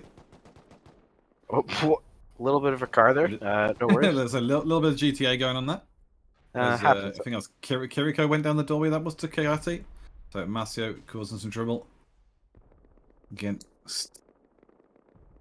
extending their lead at the moment as well. Absolutely, you can see him going along, and as he wins again. Door open now. Yeah, so one door. Kayati just literally playing running around the Rosie, and it works. Just, keep people cleaned up. It's a Tarantul member going in from behind him, and he he was fighting one on the roof. He downed one on the roof and didn't realize he was getting flanked before he went down. And it is a pretty good roof, as our as our observer Ian and producer Ian pointed out. It is a quite nice roof. They're two different people. Sorry. The Ians. The Ians. Yes. You have a twin now. Congratulations. So obviously they have some peaks where they can just like sort of peek their head over, but they obviously have the different windows, the different doors in different areas, different cracks and whatnot that aren't just that peek your head over the ramp and try not to get shot, right? But it does look like the raid is calming down and we are headed over to the next raid. Osseo is currently getting hit by XID. It has not been going. XID has been like one of the most aggressive teams that just has not been going their way. Rekka is also on the other side. Another Scrappy is now pulling up with a team in the back. It does look like there's a full team in the back. We just can't really pick them up on the radar, and I'm wondering who it is.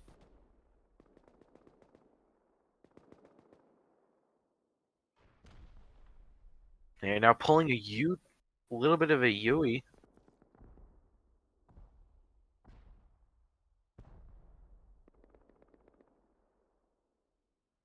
And as we pull a little bit closer, it is all of the two laggy members in the back of the helicopter. It looks like they are going for XID. Brave move. Brave move. Again, as we said, this is one of, if not the most experienced team in Base Invaders. And right now they are hitting that base.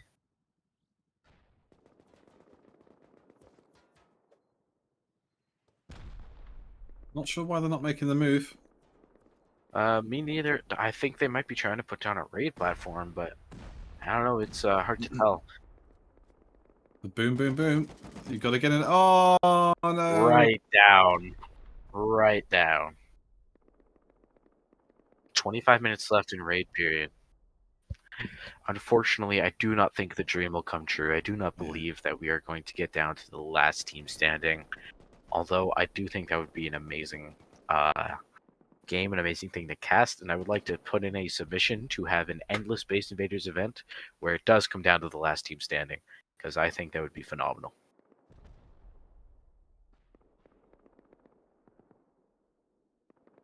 Here's Masio and all of Two Leggy. who have decided against rushing XID, and probably for the better.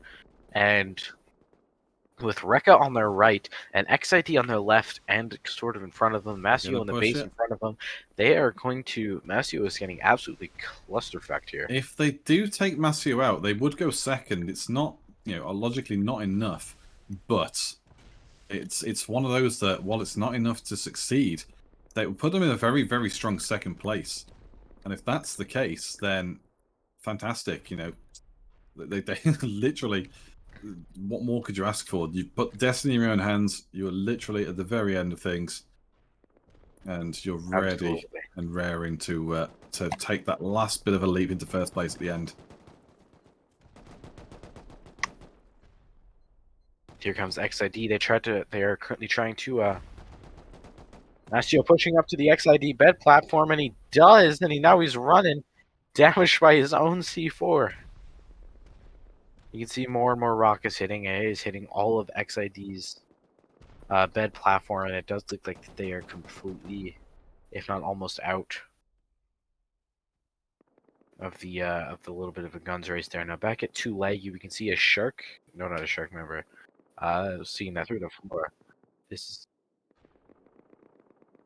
now we can see 2 Laggy still sitting there, just trying to get some rockets off. Only 1 member rocketing now, which is definitely a difference from the last one. But more and more boom going off now that they've pulled out the rest of the rocket launchers. More and more hell is going to be sparked and done. And Rekka over here as well, doing the best that they can.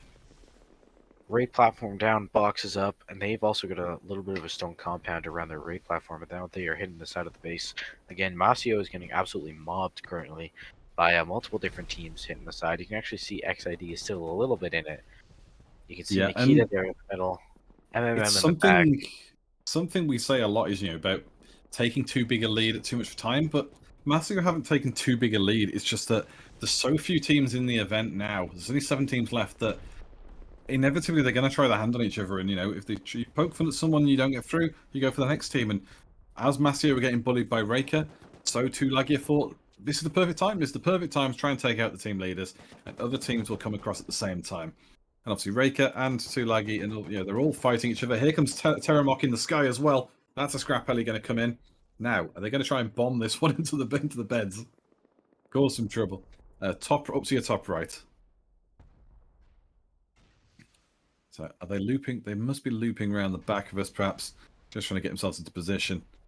But I say Terramok team, Tulagi down the side, Rekka up here, Masio trying to defend, XID over the back of them as well. It's turning into a bit of a bullying session against Masio. Yeah. You can see Tulaggy's viewpoint down the hill here.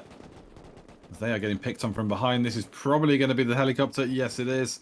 This is Terramok. It's Terramok. Yeah, all unloading out of the side of that heli. Yeah, it's a tricky one coming up the hill. And obviously you've got probably more game time in Base Invaders than me, Griffin, which is impressive because you haven't got that much. But I mean, you'll say any Rust experience, you'll say pushing up a hill is very difficult. The fact they've come in a noisy helicopter and pushed up a hill behind another team raiding another team, it's a bold move.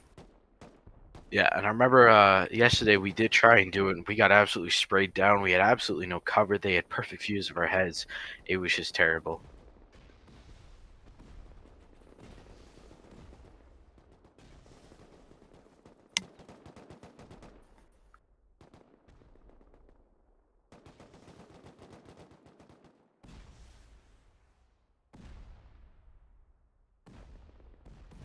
Now we can see that everyone is still hitting the side of Masio's base, making that big cavity like they always do. Doors are getting hit. XID is still fighting for their chance at this TC. This raid and everything has just not gone their way today. They are more than they are about 150 points behind first place. Like, it is just not good. You hit the nail on the head there. They are struggling, and it's it's not a misplay from them. It's just there's a lot going on. It's real difficult. Exactly. there's another Mazio member, obviously rushing the Eternal members. You can see XD doing what he can, but immediately gets sprayed down by Kenyu, and Mazio is just doing a decently good job of defending against. Like, there's a Russian Terminator and Mazio, obviously pushing up to the Rekka bed platform, and I think they've gotten all the beds. Like, they're doing quite a good job. Turmok still has everything down, of course. They're still firing rockets. And it did look like Shark had pulled up on the other side there. But obviously it's very, very hard. Yeah, and this is the risk as well. Obviously, we're saying, Massey are in a bad position because they've got so many teams hitting them and just surrounding them. But there is the risk again, of teams getting each other's way. And Massey might just, if they magically last this out, they've pushed out and got rid of Raker on the attack there. They're burning off the bed platforms of C4. If Masio can defend, Masio will clean up the maximum 40 points for raid defense, because it is a time-based raid defense thing, so they will just get another TC's worth of points effectively just for riding out the storm. And if Terramok get in the way of too laggy, they block each other out. Yes, they'll get PvP points, but Masio will get points as well. And, we've seen Raker lose out. Masio could just clean up here. Masio just broke 400 points. They're now 100 points in the lead over Terramok. I think they just got some raid defense points, because wow, they just catapulted Terramok, now 311 second place. If they don't raid Mazio will win again. There's no shot for anybody else to outkill or out-TC raid them. Yeah, so obviously the boom flying in, lots and lots of everything getting crumpled.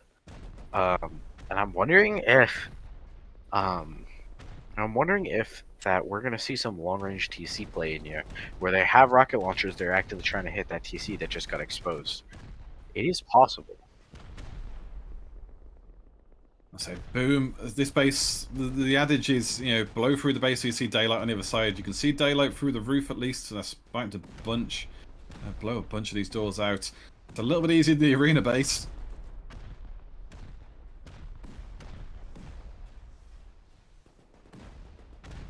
Poop Socks in chat says, can you ban EU, guys? Can you guys ban EU from playing NA? Ping diff is too impactful. I mean, everyone plays EU and NA, so it's their own issue to, suffer the ping. If you're NA and you're playing NA, you shouldn't experience the ping issue. Obviously, we do tend to see... Yeah, so play them on EU, as Ian says. Play them on EU, use your own ping advantage. Because, we do see very few Americans playing EU, and they all come on NA, really. Just the EU players, particularly in the UK, France, that sort of thing. Our internet's pretty good, so the lag difference isn't too bad playing NA. A lot of C4 going on here on the armored. It's a lot of C4. It is 8 to go through an armored, and I think that's how many he's put down. 3, 4, 5, 6, 7, and 8. That was a good 9. One for good luck. So he's through. There's the doors now. Oh. Murder in the corridor. And he places more C4 down. It looks like 3 on each. 4. That is a lot of boom, considering that is a sheet metal door. Or maybe it's armored. Yeah, but it looked sheet. I say it might be an armored. Did look like so the trouble with skins, that's what it is. Absolutely same darker shade of color, but you just hear the boom going off. They're doing whatever they can to continue this raid. Masio has just collected this guy's C4 and is now running with it.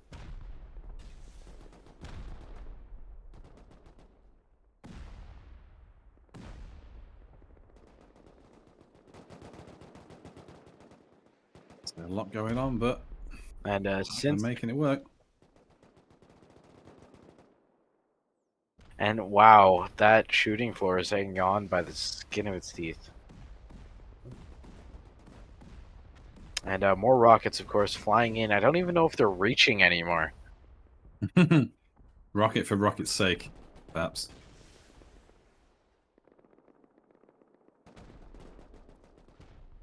They are barely reaching. It wouldn't surprise me if they crack that foundation and all of a sudden the rockets don't do anything anymore. But of course, the more they do this, the closer they get to that TC. And honestly, this tournament is the NA version of this tournament has taken such a different turn than the EU one. Yeah. Of course, EU was like everyone everywhere all at once, and now everyone is moving from each base to the next. It feels like people are now working together, sorta, to go through each base and kill everything. Yeah, and it's one of them to warn people as well, to, that we don't tolerate teaming.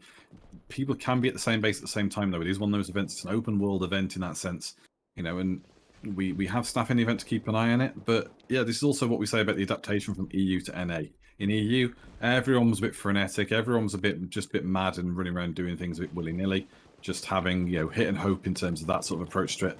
Now in the NA one, they've got a bit more of a clue of what to do. That's they're trying to make it work, and so far, yes, we had fewer teams, but they are, they're giving it a good going over. Absolutely, and one of the things that, one of the biggest mistakes that they've made so far is not focusing on that roof enough. That is where all their loot, all their spawn points, all their everything is, including turrets, everything. Like, that is surprising. They needed to be on that roof if they wanted any chance, but it looks like Terramok have now, pulled up and are now. I thought I saw them entering the base, and I could be wrong, but it looks like they're continuing to rocket into the side. This is the team with the multiple picks. I think there's only one pick this event, though, which is nice for the casters. And they continue to forage for that loot and continue doing what they do. Yeah, they're trying to get the repairs up there. It's just melted the second he looks at a gap.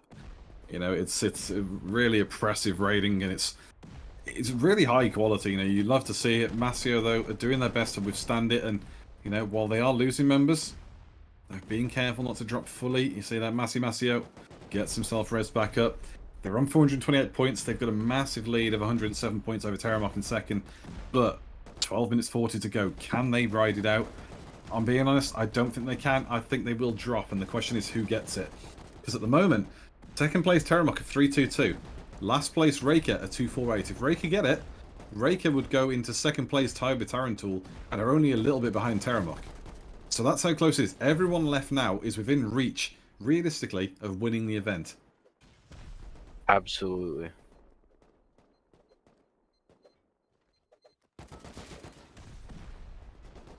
Holy. Wow. Absolutely smoked. And more C4 continues to go up. No TC yet. This is getting infuriating. I'm sure some of the teams are getting angry. So Griffin, you're experiencing what it is to be Kaz. Tilted. Oh! Hungry meant to dry, quite literally. That is Rust Ragdoll for you. Yeah. Oh, Jim Rat, he comes in, he gets slapped. Yeah, they are worried. Jelen, keep pushing in. This C4 on the door.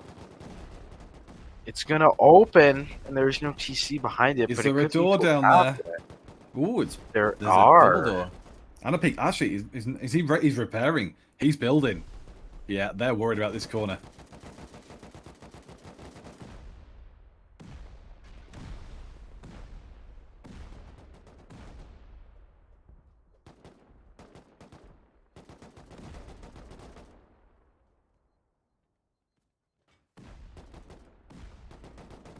Oh my god. Not a boom going off. But obviously it's getting harder and harder for our observer to move because of the amount of bodies and loot and everything on the ground that is lagging out the game a little, but more and more boom is going up. You can see the door getting hit now. Is there going to be a TC behind it? Is the question on our mind. There's not, but there's going to be another door with an armored wall. A lot of boom. Looks like there's going to be nothing behind it but another armored door.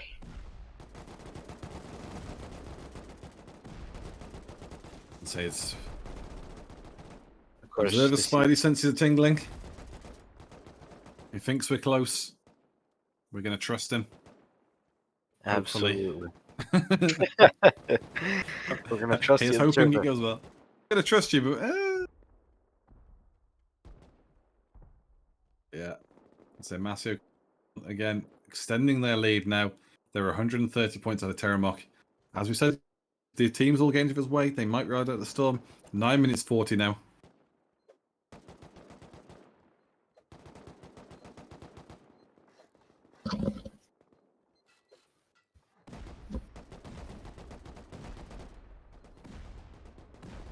Beautiful tactic here. Throw the C4 out, blow some people up with it. Too laggy, you've blown some compound walls up as well, but I think Masio has realized that they are never going to be able to raid after this, and they may as well get rid of the C4 so that either well, if they get raided, no one else do can they need to? They've got such a they've got such a lead in points. Masio could literally sit on the roof and dance at this point at the end. Yeah. Can they hold out for another 9 minutes? It's madness. I've seen bigger. I've seen crewmates last an entire event and they were, you know, getting bullied by every big team.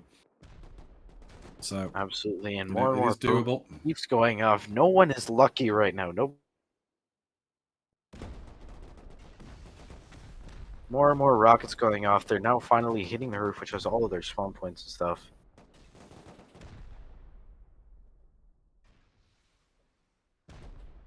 And more Rekka now moving up.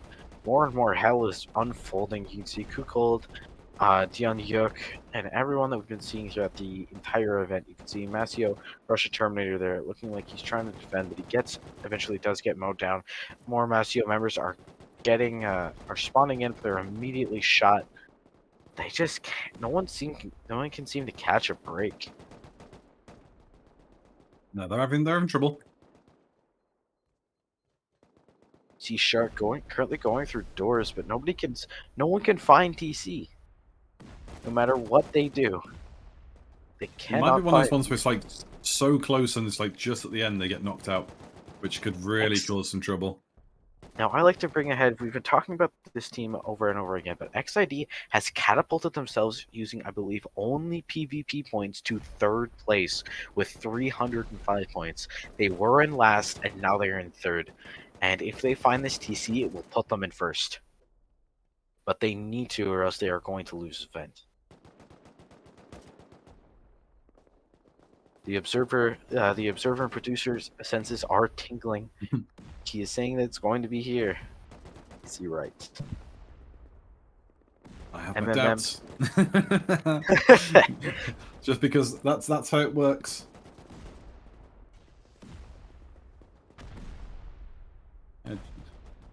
Just while we're doing this, obviously a few people in chat discussing the merits of having EU players in NA or not having them rather. If there's any issues with lag, obviously, you know, you're the players, you're the experts. You've got to be dropping them clips to our staff members, you know, give them to our admins, show them what's what, because, you know, we want to help. You know, we don't want to ignore your plight. We don't want you to feel like we're dismissing your concerns. But at the same time, you know, logistically, EU should be, you know, at a disadvantage in NA. And they are. I know for a fact I was playing on an EU server during base invaders, and there was definitely a big disadvantage. I was sitting behind walls, and then I get just beamed out of nowhere, and I was getting hit behind walls. The complaint at the moment seems to be that. I say the complaint at the moment seems to be the fact that they're worried that the EU players have got the advantage in A, even though the ping difference should be massively problematic for them. And much boom. I agree with Joker here. A cup of tea and a custard cream would definitely help them out. But so much boom is going off, so much shit is falling, and it is really just lagging out the poor cameraman. And can we find that TC? Gonna be close. I don't know. I'd be very impressed if Masio survive it. 5 minutes and 30 seconds.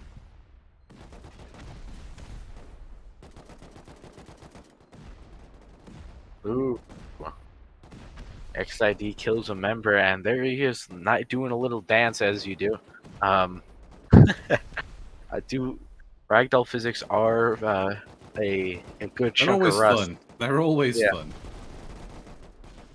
So into the last 5 minutes we go. Ragdoll physics be damned. Asio 474 points. So it's nearly 138 points clear of second place Terramok. Really extended the gulf. We did say, you know, anyone could win it if they take out the top dogs.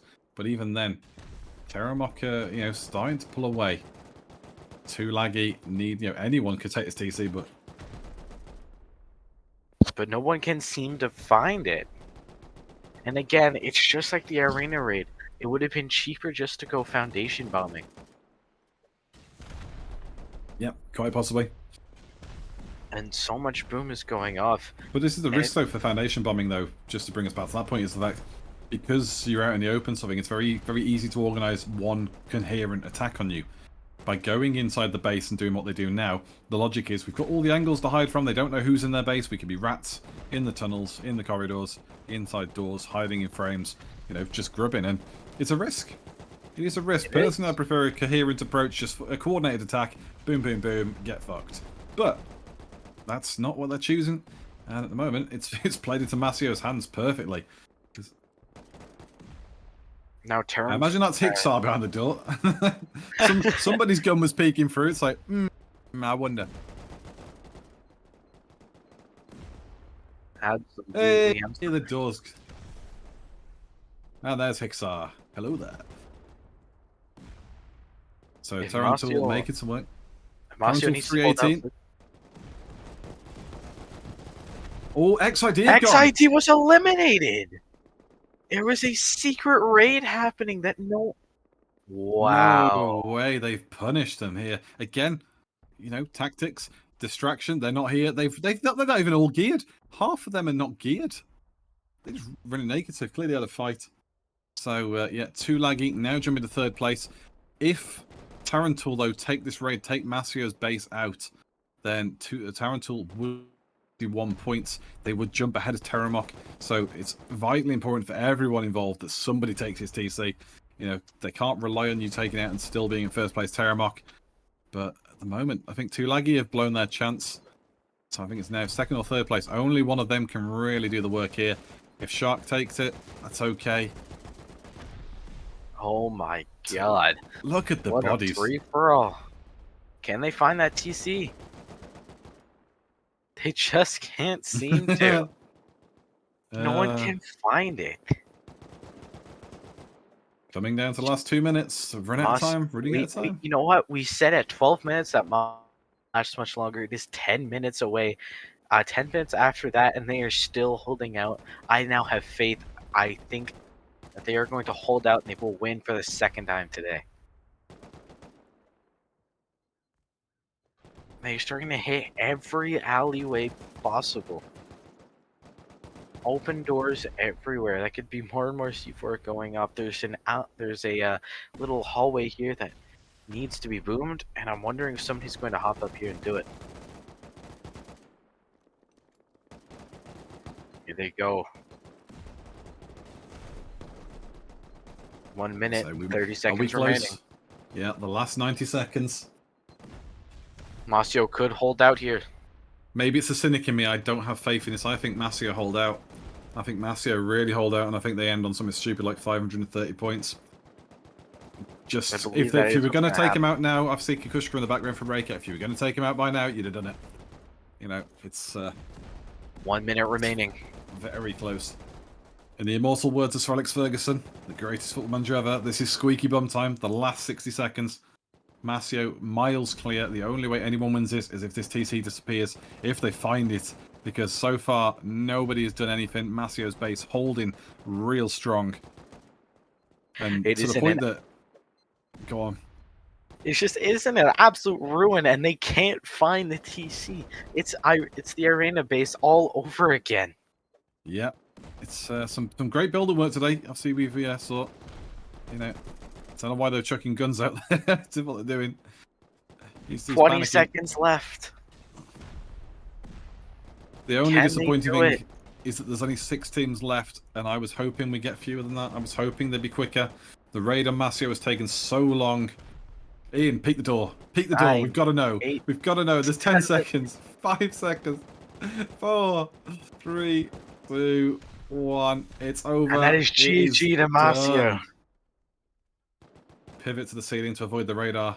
And there you go. Masio called it. 5:35. Masio on top yet again. 2 wins in a row. The same team twice in a row. Whew. That was They did stonker 2 finish. raids. I'd like to say they did 2 raids and 6 raid defenses. Holy shit. Yeah, that They was a lot of placed 1,600 structures, basically 1,700. Let's look at that though. So the kills, 358 kills, 237 deaths. That is bonkers. They have just, it's just warfare. Kayate on top 75, 18 years of legend 72. Poker, again, guessing at the Russian, 67. Jelin 66. Masio 47. Terminator 31. 31 kills on a builder. That's bonkers. Absolutely throwing it down. Chadfest. So fair play to them, really putting in the work. And yeah, like you say, Griffin, 2 raids, 6 defenses, heavy going. But if we're honest, probably all those 6 defenses were at the end. It was probably just the on-off nature and people getting each other's way. And as 2 Laggy proved, they went and picked an XID while they were busy focused on this raid. Go and find a new fight. If you don't think you're going to take Masio out, go and find someone else. Let's have a look at Terramok then. Team 2. You see Lil Pick. Is it the real Lil Pick? Who knows? Lil Pick on top, 71 kills. Bugle 56. Solo 42. 33. 24. And number 2, 22. That's it. We're going to have to recruit a Russian caster. Somebody to come and save us here. Or Ukrainian, Polish. Someone who might have a bit of a gist. Estonian. If you can speak a bit of Russian. We might be Russian. That'd be great. But still, again, big kill score from them. Also, 2 raids, 4 defenses, positive KD, real strong effort from them. So I'm surprised that Lil Pick's on top because Solo was the one we kept catching beaming people, but fair play for that. Let's jump down to Tarantul then. You see Tarantul. Kirito, 68. Makes sense. Kirito was the one I saw a lot. 45, 44, 31, 17, 16. So starting to dwindle out a bit. 1 raid, 1 defense, and a negative KD. That surprised me a bit, Griffin. It did a little. It did for me as well. 120 doors destroyed. That probably came in during the last raid of the day there, but really nothing else that they did. They obviously controlled the hardpoint for 2 minutes and basically 3 minutes. They gathered over 1 million items. 1.4 million items were gathered, but other than that, they didn't. It surprised me a lot. Yeah, but they were a good team though. And as we look at another good team, 2 me abusing Moors came in second kills. Then Glee 41, Moors 37, 666 31, Mario 25, Forgive Me 23, and Scuba Booba on 22. 3 raids, 1 defense, positive KD. Ignore the Geordie accent Ian's laughing at. But that's it was a Geordie accent, yeah. The Americans are going to be thinking, what's Geordie? You have Jersey Shore, we have Geordie Shore. So are the Geordies. I'm sure there's a Geordie in there. But yeah, 2 Laggy, good raid at the end, pulling themselves into 4th place, jumping a bit there. I say XID were 3rd when they got taken out. Bit of a hit and run. And it's what you like to see. But again, they struggled in EU. Moors comes in for NA. Boom, it works. So well done to them in 4th place. I say only 4 points behind Tarantul. And we go down to Reika. Again, a bit more of a gap, but Ellipsis 56, Kukushka 52, Kuckel 48, Rebos 42. There's some good consistent scoring here between them, Griffin. They're doing all right as a team. Absolutely, and there was obviously the farther you go down, the more obviously Dion Yuk and Joker. Joker we talked about for a little bit. He is a decent Rust player, but I just don't think it worked out too well for him today in this tournament. Obviously we saw him get killed a lot rather than. It's the risk of the playstyle, though, is obviously, again, Voxy was in chat and laughing at the fact I said Joker's a really good player. Joker's a very versatile player. Joker can be the team player, can be the solo, can go out scouting, can build, can do a lot of things. So, yes, Joker didn't have the greatest performance, but Joker, Joker's one of those, he's one of the jack of all trade players that can very much do a part in a team. And, there's been times we've seen Joker top in the team kills. There's been times we see Joker at the bottom like today. Let's have a quick So quick last look then at the last team. Team 6, Shark, our last place team. 1 raid, 2 defense. Slightly positive KDA by the skin of their teeth. Hollow 51. 43 then for the next player. Slash 42. Wizard 38. Wyvern 34. And Raynor 25. I expected a bit more from Wyvern and Wizard, to be honest. But Same. again, they did have a bit of trouble though. Shark, a few people. Again, hence the close KD. You know, they were being pressed. So not surprising there. But that was again, a shame that we had a few teams pull out just before the event started because EU might have carried on to NA with a few more teams. It felt like maybe if there's a few more, it might have given them some more options, more counters, that sort of. You might have seen a bit more chaos. But, you know, it is the way it is. And I think we're round about done there. So yeah. So thanks to you for casting me today, Griffin. I'll say it's what, your 4th cast now, that was? Yeah, that was my 4th cast, absolutely. And it was it's been a hell of a time. Yeah, I'm gonna say get him in young, train him well, send you off on your way. Ian's upset at my phrasing. It could be worked on. It could be worked on, but still, aspiring young caster talent, we're happy to help out. If you are an aspiring caster or fancy having a go at the observer work, being our camera person, or being the producer behind the scenes, anything like that, you fancy being part of the broadcast team, get in touch. You can DM me, Kaz, in the BI Discord. And we're always happy to take on new people. We've got a good roster, but obviously people have other jobs. They have family, they have plans. They even have other casting gigs and stuff because, you know, a lot of our people are keen to get themselves into the industry proper. So, you know, we rotate quite heavily between casters. You'll see this is probably the most casting I've done in a while this weekend with the staff event yesterday and 2 casts today because we just had so many people around. So if you want to get involved, let us know, get in touch, and we can always give you a trial run. If you'd rather play, though, Base Invaders always has sign-ups every Monday, so they'll be dropped tomorrow in the Base Invaders Discord.